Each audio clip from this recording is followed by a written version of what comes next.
ഏതായാലും നമ്മുടെ നിതിൻ രാജിൻ്റെ മരണവുമായി ബന്ധപ്പെട്ട് ആ ലോൺ ആപ്പിൻ്റെ ആളുകളെ നോയിഡയിൽ നിന്ന്, അതായത് ഡൽഹി UP അതിർത്തിയിലുള്ള നോയിഡയിൽ നിന്ന് പിടികൂടി കഴിഞ്ഞിരിക്കുന്നു. അവരുടെ ചിത്രങ്ങളൊക്കെ നമ്മൾ വാർത്തയിലൊക്കെ നമ്മൾ കൊടുക്കുകയും ചെയ്തിട്ടുണ്ട്. നോയിഡയിൽ അജ്ഞാത ഒരു ഫോൺ നമ്പർ മാത്രമായി അവശേഷിച്ചിരുന്ന ആളുകളെ ചെന്ന് നമ്മുടെ പോലീസ് ഈസി ആയിട്ട് പൊക്കി കഴിഞ്ഞപ്പോൾ ഇവിടെ ഈ കേസിലെ പ്രധാനപ്പെട്ട പ്രതികളെ ഡോക്ടർ റാം ഉൾപ്പെടെയുള്ള ആളുകളെ ഇപ്പോഴും പിടിച്ചിട്ടില്ല. അവരിപ്പോഴും സുരക്ഷിതരായി കഴിയുകയാണ്, അവർ ഒളിവിൽ കഴിയുകയാണ്. അപ്പോൾ ഇതിനകത്ത് ഇതൊക്കെ പോലീസിന് നേരത്തെ ചെയ്യാവുന്ന കാര്യങ്ങൾ. ഈ പ്രതികളെ പിടിച്ചില്ല. ഇപ്പോൾ ഇതാദ്യമായിട്ടല്ല ലോൺ ആപ്പ് ഗണിയിൽ വീണ് ഒരാൾ മരിക്കുന്ന, അല്ലെ ജീവൻ ഒടുക്കുന്നത്. എത്രയോ പേരുണ്ട്, ഒരുപാട് സ്ത്രീകളടക്കം ഒരുപാട് പേര് വീണ്. പക്ഷെ അന്നൊന്നും പോലീസ് ഇതിനകത്ത് വേണ്ടത്ര നടപടി സ്വീകരിച്ചിട്ട്. ഇത് ഉത്തരേന്ത്യയിൽ എവിടെയാണ് ഞങ്ങൾക്ക് കണ്ടുപിടിക്കാൻ പറ്റില്ല എന്നുള്ള ഒരു നിലപാട്. പക്ഷേ ഈ കുട്ടിയുടെ മരണം, അല്ലെ അവൻ്റെ ആത്മഹത്യ, അത് വലിയ വിവാദമാവുകയും പോലീസിനെ അവരെ പിടികൂടാതെ രക്ഷയില്ല എന്ന് വരികയും ചെയ്തപ്പോൾ എന്താ വേണേച്ചക്ക പേരിലും കൈക്ക് അവർ പിടിക്കും. നമ്മുടെ പോലീസ് അങ്ങനെയാണല്ലോ, അതെ, വേണ്ടതെന്ന് വെച്ചാൽ ചെയ്യും.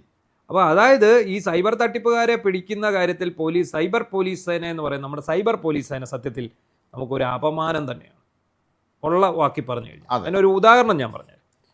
മുഖ്യമന്ത്രിയുടെ മകൾക്കെതിരെ മോശമായ പോസ്റ്റ് ഇട്ടെന്ന് പറഞ്ഞ് 19 വയസ്സുള്ള പയ്യനെ കഴിഞ്ഞ ദിവസം ഇവർ പിടികൂടി.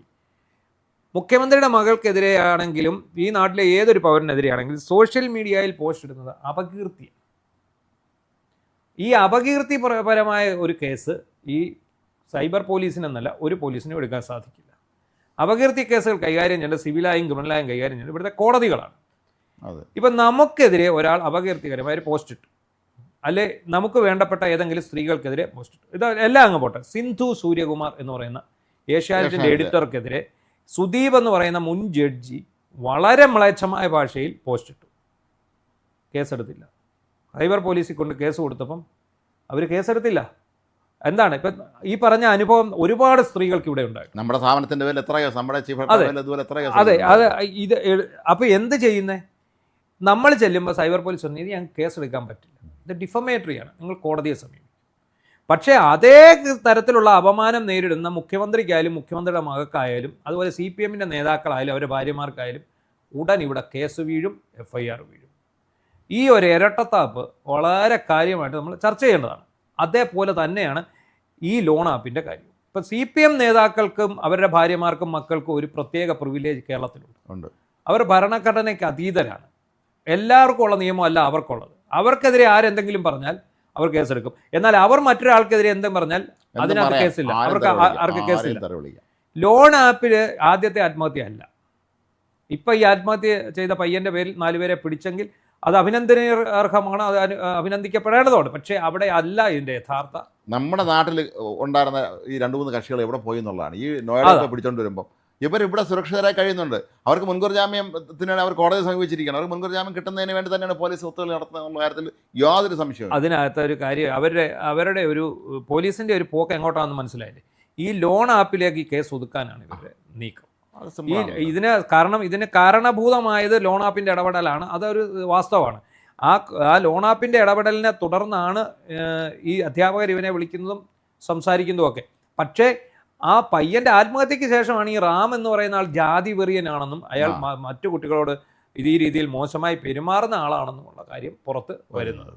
അപ്പോൾ എന്താണ് അതിനകത്ത് സംഭവിക്കുന്നത്? അയാളെ രക്ഷപ്പെടുത്താനുള്ള ഒരു നീക്കം അതിൻ്റെ ഭാഗമായിട്ട് നടക്കുന്നു എന്ന് വേണം കരുതാൻ. ആൾറെഡി കോളേജ് മാനേജ്മെന്റ് ആളുകളെ കുറിച്ച് ഒരുപാട് കഥകൾ പുറത്തു വരുന്നു. അവരുടെ പശ്ചാത്തലത്തെ കുറിച്ച് ഒരുപാട് കഥകൾ വരുന്നുണ്ട്. ഇതൊക്കെ മുഖ്യമന്ത്രിയുടെ മണ്ഡലമാണെന്ന് തോന്നുന്നു ഈ അഞ്ചരക്കണ്ടിയൊക്കെ തോന്നുന്നു. അപ്പോൾ സ്വാഭാവികമായ താല്പര്യങ്ങൾ നമുക്ക് ഊഹിക്കാന്നുള്ളതേ ഉള്ളൂ. അപ്പോൾ എന്താണെങ്കിലും ഈ പറയുന്ന ഈ ലോൺ ആപ്പുകാരെ പിടിക്കുക എന്നുള്ളത് അത്ര വലിയ വിഷയമൊന്നുമല്ല. കാരണം ഇതിൽ നിന്ന് ലോൺ എടുത്തിട്ടുള്ള ഏതെങ്കിലും ഒരാളെ മതി ഇവരിലേക്ക് ചെല്ലാൻ. മതി, സിമ്പിളാണ്. കാരണം ഇവർ ഈ ലോൺ എടുത്തവർ ഇത് അടച്ചില്ലെങ്കിൽ ഇവന്മാർ ഉടൻ ഓപ്പറേഷൻസ് തുടങ്ങും. ഇവർ ഒരു നമ്പറിൽ നിന്ന് വിളിക്കും, ഇവർ വാട്സപ്പ് വഴി മെസ്സേജ് അയക്കും, സുഹൃത്തുക്കളെ വിളിക്കും, ഈ ലോൺ എടുത്ത ആളുടെ സുഹൃത്തുക്കളെ വിളിക്കും. അങ്ങനെയൊക്കെ ഉള്ള ആ നമ്പർ ട്രേസ് ചെയ്താൽ ഇവരെ ഈസി ആയിട്ട് തൂക്കാം. ഇതിനു മുമ്പ് പലതരത്തിലുള്ള പരാതികൾ വന്നിട്ടുണ്ട്. ഈ ലോൺ ആപ്പുകാർ മാനിപ്പുലേറ്റ് ചെയ്ത സ്ത്രീകളുടെ ചിത്രങ്ങളടക്കം മാനിപ്പുലേറ്റ് ചെയ്ത് പ്രചരിപ്പിച്ചിട്ട് പോലീസ് സ്റ്റേഷനിൽ പോയി പരാതി കൊടുത്ത നിരവധി സ്ത്രീകളുണ്ട്. അവർക്ക് ആർക്കും ഇന്നേ വരെ നീതി കിട്ടിയിട്ടില്ല. ഒന്നും കിട്ടിയിട്ടില്ല. അപ്പോൾ ഇത് നേരത്തെ ഇപ്പം വിശാഖം പറഞ്ഞതുപോലെ തന്നെ ഇതിന് ലോൺ ആപ്പിൻ്റെ തലയ്ക്ക് വെച്ച് അതങ്ങ് അവസാനിപ്പിക്കുക എന്നുള്ളതിൻ്റെ പരിപാടി. ബാക്കി ഈ കോളേജിലെ അധ്യാപകരും ഈ റാമൊക്കെ കാണിച്ച എല്ലാ തോന്നിയവാസങ്ങൾക്കും അവരതിൽ നിന്ന് മോചിപ്പിക്കുക എന്നുള്ളതിനാണ് ഇവരുടെ പരിപാടി. എനിക്ക് തോന്നുന്നത് DGP എല്ലാം പറയുന്നുണ്ട് എല്ലാ അന്വേഷണം കൃത്യമായിരിക്കും ഭംഗിയായിരിക്കും എന്ന് പറയുമ്പോഴും, അല്ലെങ്കിൽ അവിടുത്തെ പ്രാദേശിക പോലീസിൻ്റെ അന്വേഷണത്തിൽ ഇത് സംഭവം എങ്ങനെയാണ് പോകണമെന്ന് ഒന്ന് അന്വേഷിക്കേണ്ടി വരും കണ്ണൂരിൽ. ഇതിനകത്ത് വേറൊരു രസമുള്ള ഒരു വസ്തുത എന്താണെന്ന് വെച്ചാൽ, ഈ മുൻകൂർ ജാമ്യത്തിനകത്തും ഈ മുമ്പേ ഞാൻ പറഞ്ഞ ഈ ഇരട്ടത്താപ്പുണ്ട്. CPM-ന് വേണ്ടപ്പെട്ട ആളാണ് മുൻകൂർ ജാമ്യം കൊടുത്തിരിക്കുന്നതെങ്കിൽ പോലീസ് അറസ്റ്റ് ചെയ്യത്തില്ല. അപ്പം നമ്മൾ പോലീസ് സ്റ്റേഷനിലോട്ട് വിളിച്ചു ചോദിക്കുകയാണ്, നിങ്ങൾ എന്തുകൊണ്ട് അറസ്റ്റ് ചെയ്യുന്നില്ല? അത് മുൻകൂർ ജാമ്യ ഹർജി കൊടുത്തിട്ടുണ്ട്, അതുകൊണ്ട് അറസ്റ്റ് ചെയ്യുന്നില്ല. അപ്പോൾ ഞാനൊരു ദിവസം ഇതുപോലൊരു കേസുമായിട്ട് ബന്ധപ്പെട്ടു CPM നേതാവിൻ്റെ ഒരു ബന്ധുവിൻ്റെ. അപ്പോൾ ഞാൻ ചോദിച്ചാൽ അതുകൊണ്ട് ഈ അറസ്റ്റ് ചെയ്തിരുന്ന എവിടെയാണ് പറഞ്ഞിട്ടില്ല. അല്ല, അങ്ങനെ പറഞ്ഞിട്ടില്ല. അപ്പം ഞങ്ങൾ പക്ഷേ അതുകൊണ്ട് ചെയ്തില്ല. അതേസമയം ഷാജൻ സ്കറിയ മുൻകൂർ ജാമ്യത്തിന് കൊടുത്തതിൻ്റെ പേര് ഷാജൻ സ്കറിയെ അറസ്റ്റ് ചെയ്യാതിരിക്കാൻ അവർ ശ്രമിച്ചിട്ടില്ല. അതെ, ഷാജൻ സ്കറിയെ തിരക്കി 2000-ഓളം പോലീസുകാരെ പൂനെയിലും മഹാരാഷ്ട്രയിലും എല്ലാം വിട്ടവരാണ് ഇവർ. അപ്പോൾ അവർക്ക് അന്നേരം ഇവർക്ക് അറസ്റ്റ് ചെയ്യാൻ അറിയാം. മുൻകൂർ ജാമ്യം ഉണ്ട്, കിട്ടിയില്ല എന്നതിൻ്റെ പേരിൽ, മുൻകൂർ ജാമ്യത്തിന് അപേക്ഷ കൊടുത്ത എന്നതിൻ്റെ പേരിൽ, എന്നാൽ ഷാജൻ സ്കറിയ മുൻകൂർ ജാമ്യത്തിന് അപേക്ഷ കൊടുത്തിരിക്കുന്നു, ഷാജൻ സ്കറിയയെ ഇപ്പോൾ അറസ്റ്റ് ചെയ്യേണ്ട എന്ന് പറയുമോ? അപ്പോൾ ഈ മാനേജ്മെൻ്റ് എന്ന് പറയുന്നത് തീർച്ചയായും അവിടുത്തെ CPM നേതൃത്വമായി തന്നെ വളരെ അടുത്ത ബന്ധം പുലർത്തുന്ന ആളായിരിക്കും എന്ന് ഉറപ്പാണ്. അത് ഉറപ്പാണ്. ഈ ഡോക്ടറുമായിട്ട് ഇവർക്ക് എന്തോ ബന്ധങ്ങൾ കാണും, ഇയാളെ പ്രൊട്ടക്ട് ചെയ്യാൻ ആൾക്കാർ കാണും. അപ്പം നമ്മൾ ഈ പറഞ്ഞ ഇരട്ടത്താപ്പ് അവിടെ വരുന്നു. അപ്പോൾ ഇപ്പം നമ്മളവിടെ മുൻകൂർ ജാമ്യത്തിന് പോയിരിക്കുമല്ലേ, വരട്ടെ എന്ന് പറയും. ഇപ്പം അതുപോലെ രാഹുൽ മാങ്കൂട്ടം മുൻകൂർ ജാമ്യത്തിന് കൊടുത്തിട്ട് രാഹുൽ മാങ്കൂട്ടം ഒളിവിൽ പോയി. അതെ, അല്ലാതെ രാഹുൽ മാങ്കൂട്ടം ഇവിടെ വന്നാൽ അപ്പം അന്ന് പൊക്കി അകത്തണം. അപ്പം അന്നും കോടതിയുടെ മുമ്പിലുണ്ട് അയാളെന്നാണ് അദ്ദേഹത്തിൻ്റെ വക്കീലായിട്ടുള്ള ശാസ്ത്രമംഗലം അജിത്ത് പറഞ്ഞത്. എപ്പം മുൻകൂർ ജാമ്യത്തിന് അപേക്ഷ കൊടുക്കുന്നു അപ്പോൾ തൊട്ട് അയാൾ കോടതിയുടെ മുമ്പിലാണ്. കോടതി പറഞ്ഞാൽ ചെല്ലും എന്നുള്ളതാണ് ഇതിൻ്റെ ഒരു സങ്കല്പം. പക്ഷേ കോടതി ഇയാളോട് നേരിട്ട് ഹാജരാകാൻ പറയില്ല. ഈ മുൻകൂർ ജാമ്യ ഹർജി പരിഹരിക്കുന്നുണ്ട് നേരിട്ട്. പക്ഷേ അയാൾ കോടതിയുടെ മുമ്പിൽ, ഞാൻ കോടതിയുടെ മുമ്പിലുണ്ട് എന്നുള്ളതാണ് ഇതിൻ്റെ യഥാർത്ഥമായിട്ടുള്ള ഒരു നിർവചനം എന്നാണ് പറയുന്നത്. അപ്പം പക്ഷേ ഇപ്പം ഇവർ തിരക്കിട്ട് പോയി ഈ ലോൺ ആപ്പുകാരെ പിടിച്ചു. വളരെ നല്ലതാണ്, ലോൺ ആപ്പുകാരെ പിടിക്കേണ്ടത് തന്നെയാണ്.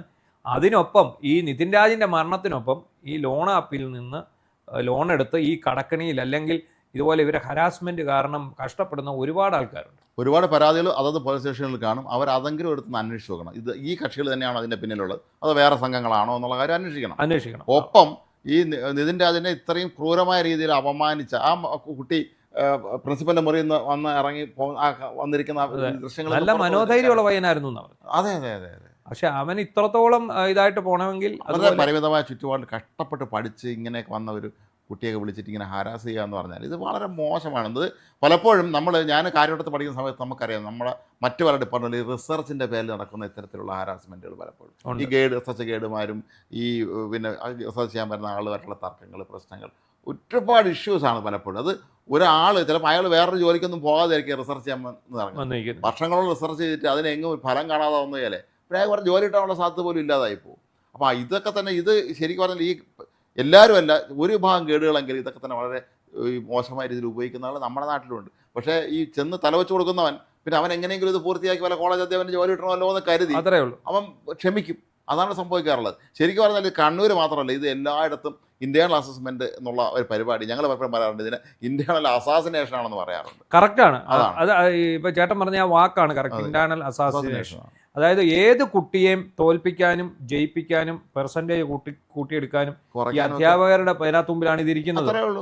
ഇത് കാരണമാണ് ഇപ്പൊ പണ്ടത്തെ നമ്മളൊക്കെ പഠിക്കുന്ന സമയത്ത് നമുക്ക് ഇങ്ങനെ ഒരു വിഷയമില്ല, വൈവാവോസി എന്ന് പറഞ്ഞൊരു സംഭവം. അത് PG തലത്തിലേ ഉള്ളൂ.